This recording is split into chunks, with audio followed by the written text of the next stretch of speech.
Greetings, our Frederick Riddle here with another Christian News and Views. This is episode 2676. This is Monday, and we're talking about the assassination attempt that was against Trump and actually the Trump administration. So, this article I'm going to read is very, very brief, but my comments are a little bit longer. I just want to read this because there's something I want to point out here. Is President Donald Trump infamously acknowledges he is choosing the world's most dangerous profession by surviving a third unprecedented assassination attempt, including one where he was shot in the ear, is only hardening his resolve. I've studied assassinations, and I must tell you, the most impactful people, the people that do the most, are the targets, Trump said in a Saturday night White House press briefing after an alleged would-be assassin was stopped by U.S. Secret Service at the Washington Hilton, the notorious site of former President Ronald Reagan's shooting in 1981. That's the article. Now, at the very beginning there was this opening statement here. President Donald Trump infamously acknowledges. So, infamously, if it's talking about what was the rest of the article, that's not famously. It's pretty accurate. Uh, so that's a rather strange statement leading into the rather brief article. But so I contend that what the president said is true. Our nation's history of assassinations, both successful and unsuccessful, have been primarily, not always, but primarily against presidents making a difference, doing something that's right. You can go through the whole list. There are some that may have been the person trying to do the assassination. Well, their mind may not have the elevator may not have gone all the way up to the top. However, you could say that about any assassin. Um, but it was mostly against people who have taken a stand, a right stand, a justifiable stand. And Trump has certainly been that. The fact that there have been 3 attempts against President Trump and more maybe on the way is not a testament against security. They have pretty tight security. It is, however, revealing in that in every case, these so-called lone wolf attacks have come from the left. Now, you might argue that point, and I'm not going to get into it a lot, but from what I can see, while they may not always make a statement that points to the left, sometimes they have. It's the left that hates Trump, not the right. We might disagree with him on some things, but basically, the opposition to Trump comes from the left. So it's a fair assumption. In my opinion, and that's what it is because they view him as a threat to their agenda and perhaps to their policies. The further left you go, the more extreme left you go, the more hatred you see. AOC has been, a lot of people have lashed out against her, expressing her hope that nobody was injured and things of this nature. I'm not going to lash out on her in that. I think that is the proper attitude, the one that you would wish they would use more often. It is surprising that it comes out of her mouth rather than somebody else's, but still in all, she is a human being and she is a politician. And so I think she recognizes that that is a very dangerous trend that we're seeing happen. And I'll even go so far as saying that she really meant it. Does that make her a friend of Trump's? Not in the least. Does that make her a supporter of Trump? Not in the least. It simply means that as an individual, um, She recognizes the danger of that office and the danger to anybody who holds that office, including a Democrat. So take it for what it is. It's a small win for us, but it's a win. So, as an America First type president, President Trump has ruffled their feathers. He is waging war against an entrenched and privileged liberal force, what we commonly call the swamp. Uh, it's corrupt and it needs to be cleaned. And AOC and all the a lot of other Democrats out there, if they're not part of the swamp, they are either willingly or unwillingly um, being used to support the swamp. There's an old statement that I've heard about being um, well, one is an intellectual idiot, and I have candidates for that. But there was another one, a useful idiot. That's what it was, the term I was thinking of. And this can be a liberal or a conservative, but usually it's a liberal person who falls into the definition, as I understand it. And it simply means that the enemy sees this person as weak. They may talk strong and everything, but there's something about them that makes them vulnerable to be manipulated. And so they can be manipulated into doing some things that maybe they never thought they would do or say. Getting back to President Trump, though, his first and current administrations were marked with success. Liberals won't admit that, but it's true. They were characterized by decisions that sought to improve the lives of average Americans, which explains, at least in part, his enduring popularity. What do I mean by that? Well, I mean that although Americans don't always understand what he is doing, most of them, and I include myself in that, most of them understand his love for America, his motive for doing the things he does. Now, understand this. He lives in wealth. He has wealthy friends and associates, yet his heart appears to beat strongest for those Americans that don't have the material things of the rich, but have a faith in God that surpasses all the wealth the rich have amassed. When I was writing this, different things have occurred to me, and one just did now. One of the accusations that I've heard black liberals say, they've knocked him for this and that and blamed him, even called him racist. And yet, when you look into his life, business, his professional life as a businessman, and his political life, and even as president, he has been helpful to black entrepreneurs, black citizens, and not just blacks, but other races as well. I don't see the bias they're talking about. Rather, I see a man who reaches out. He employs people no matter what their race. He's not interested in their race. He's interested in them doing a good job. And I've heard testimonies amongst employees of different races, and they have been very strongly pro Trump. So, but I think the average American sees that. Now, it is true that in the distant past, and you have to go really well back, uh, he said and did things that we don't condone. But along the way, he changed.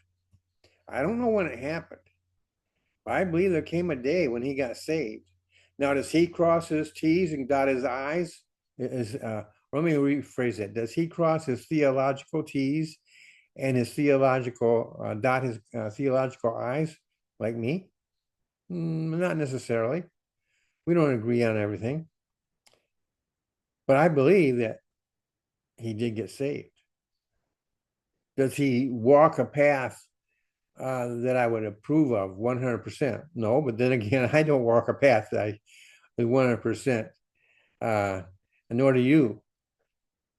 I believe that his salvation happened prior to his presidency, not only his second presidency, but his first presidency. But and over time, it changed his moral and political life. Now, some people say you never change. Well, those people are obviously don't know Christ, because Christ changes lives. That is one of the greatest and profoundest truths of Christianity. When you get saved and the Holy Spirit comes into your life, he starts a uh, uh, rehabilitation, if you will. Um, he starts going to work on your life, and you change. I'm not the same man I once was. He's not the same man he once was. I believe personally that God raised him up to accomplish great things. And I believe that one of the greatest things he has done is empowering Christians to worship God and to thrive. One of the ways he does that is simply getting government out of the way. Also, way too often have Christians been sued and been taken to court, maybe even arrested. Why? For practicing what God has told us to do. Simple things like that.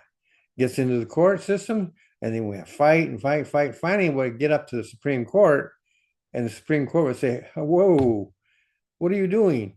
These people are not doing anything wrong." And Christians have won over and over again. I believe that God is giving America one more chance to serve God's purposes for America. Folks, I believe that time is running out. The rapture could happen anytime. And the judgment of God, once the church is gone, which is what the rapture will do, will be the word rapture, they say, is not in the Bible, but it actually is. But it's translated. It means caught up or caught away. And that comes from the word raptura. So it is in the Bible, but it talks about the church being taken up. The church is in us. When we got saved, the Holy Spirit came in us, and we became members of the family of God, but we are also the church. And so when the rapture takes place, the church will be gone. And then this opening there for the Antichrist to show up. When he does, how long a time between the one and the other, we don't know. But we do know that once the church is gone, the Antichrist will come back, will come. So I believe that God raised up Trump now, in this time, to prepare us to hopefully get America back where it once was. I believe that small revivals are occurring throughout America, not because of Trump. These predate Trump, and not because of anybody else that had been on the scene. Charlie Kirk. Now he helped that, and it was part of that, but he didn't start it. And now he's a martyr, and that helps fan the flames. But the thing is that people scattered all over the nation have been turning to God, and especially in the young people, and that's really nice to see. And I believe that small revivals are occurring, and given time to thrive and grow, a real nationwide revival will be upon us. That is my opinion and my prayer. So, what am I, in conclusion on this? I believe people are trying to assassinate Trump because politics is part of it, and that's the part that the press zooms in on. But his politics stem from his religion. He may have been brought up, if you look at his past, with a somewhat conservative bent, but he was not always a conservative in his thinking and in his politics. In fact, before he became president, politicians from both sides were coming to him seeking his support.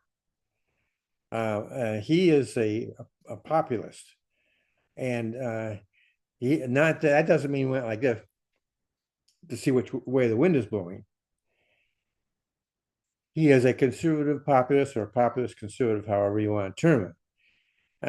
So his agenda will not always agree with what I think, or perhaps you think, but he was going to lean strongly to the to the conservative. And the liberals are alarmed about that. The left is. And so there are some out there who are, for want of another word, I'll say they're weak-minded, and they believe everything that the liberals say. Well, that inflames them, and then they just decide to take action. So that's where the lone wolf comes from. They're influenced by others, especially those who are vocal.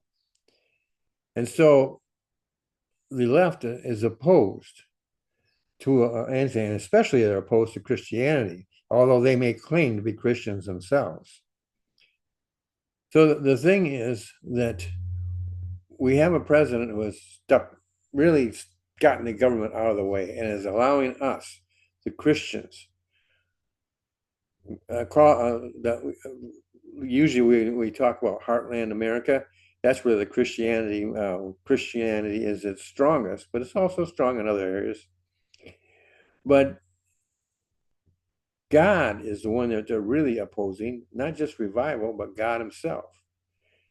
He doesn't measure up to their image of what God should be. Maybe we should rephrase that and say their image of what God should be doesn't measure up to what he is. He's far greater than anything that they could imagine. And so they oppose him. Well, that's a wrong place to be, folks. If you're opposing God, you are on thin ice, to say the least. I hope this has been at least got your mind stirring. Think about this. 3 times there's been attempted assassinations against President Trump. And all 3, so far as I can tell, have been from the left. And so to me, that's a sign, one, that he's doing the right thing, because Satan doesn't like what he's doing and will oppose him.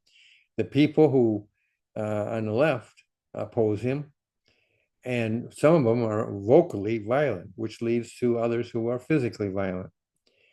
And so that's something that we need to take into consideration. And I'm not advocating that there be any more. I think murder, it's assassination is a political way of talking about murder. Murder is never right. And so we need to get a handle on this and get it stopped. But the best way to stop it is to stop the verbal violence that comes from the left.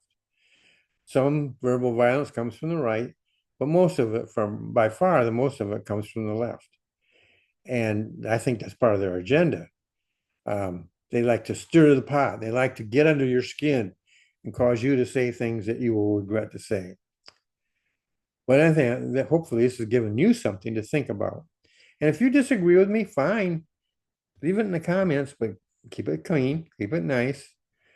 And who knows, you might even sway me on something. Well, that's it for today. Just do want to remind you that T&R Independent Books is a Christian indie publisher. And what that means is that everything we do is based on the Bible. In our case, the King James Version Bible. And we are indie in the fact that we are independent. We are pro-author, actually. We allow the author a lot of more to actually make most of the profits. We allow the author to grow, to have control of their own writing career. That's what an indie author wants. I'm an indie author as well as an indie publisher. So T&R Independent Books, we provide to you basic authors training to learn how to write, ministry publishing to actually publish if you already know how to write. Both of them result in your books being published. Give us a check. Go to trbookservices.com, go to our bookstore, and in the writing department, you'll find the opportunities to begin your own writing journey. Well, you have a great day, and I hope to see you. I plan to see you in the next episode. You have a great and wonderful day.